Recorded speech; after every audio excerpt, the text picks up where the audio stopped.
Well, the UFC dropped a bombshell of information on Friday afternoon as it announced heavyweight champion Stipe Miocic and light heavyweight champion Daniel Cormier will be coaching the upcoming season of the Ultimate Fighter reality series. But far more important than that, they will be fighting for Miocic's heavyweight championship at UFC 226 on July 7th in Las Vegas. This is a deal that came together very quickly. I'm sure, as a lot of you recall, both of these gentlemen defended their respective titles at UFC 226 days ago. Stipe Miocic defeating Francis Ngannou via decision, Daniel Cormier knocking out Volkan Oezdemir, and now they will face each other. Cormier moving up in weight, but he keeps that light heavyweight championship, meaning he has an opportunity to be only the second fighter in UFC history to hold two belts simultaneously. He would join Conor McGregor in that feat. And really, this is a perfect scenario, I think, for all three parties. You look at Daniel Cormier, so much of his legacy has been attached to Jon Jones. He has said publicly that he only wants to fight for one more year. He only has a couple fights left, so let's make them as big as possible. And moving up in weight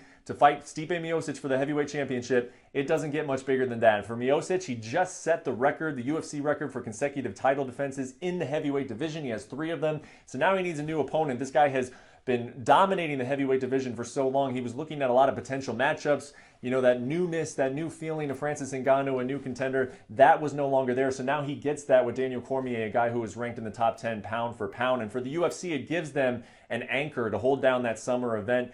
It makes that UFC 226 pay-per-view in Las Vegas, which is traditionally one of its biggest pay-per-views of the year. It gives them that marquee main event. And I don't think the UFC is quite finished with this card yet. Demetrius Johnson, the flyweight champion, he told me that he wants to be on that card facing TJ Dillashaw potentially. Chris Cyborg, the featherweight champion, has expressed interest in being on that card. Tyron Woodley has talked about wanting to defend his welterweight championship at UFC 226. So more news probably to come at UFC for that particular event, but it's off to a strong start with that main event.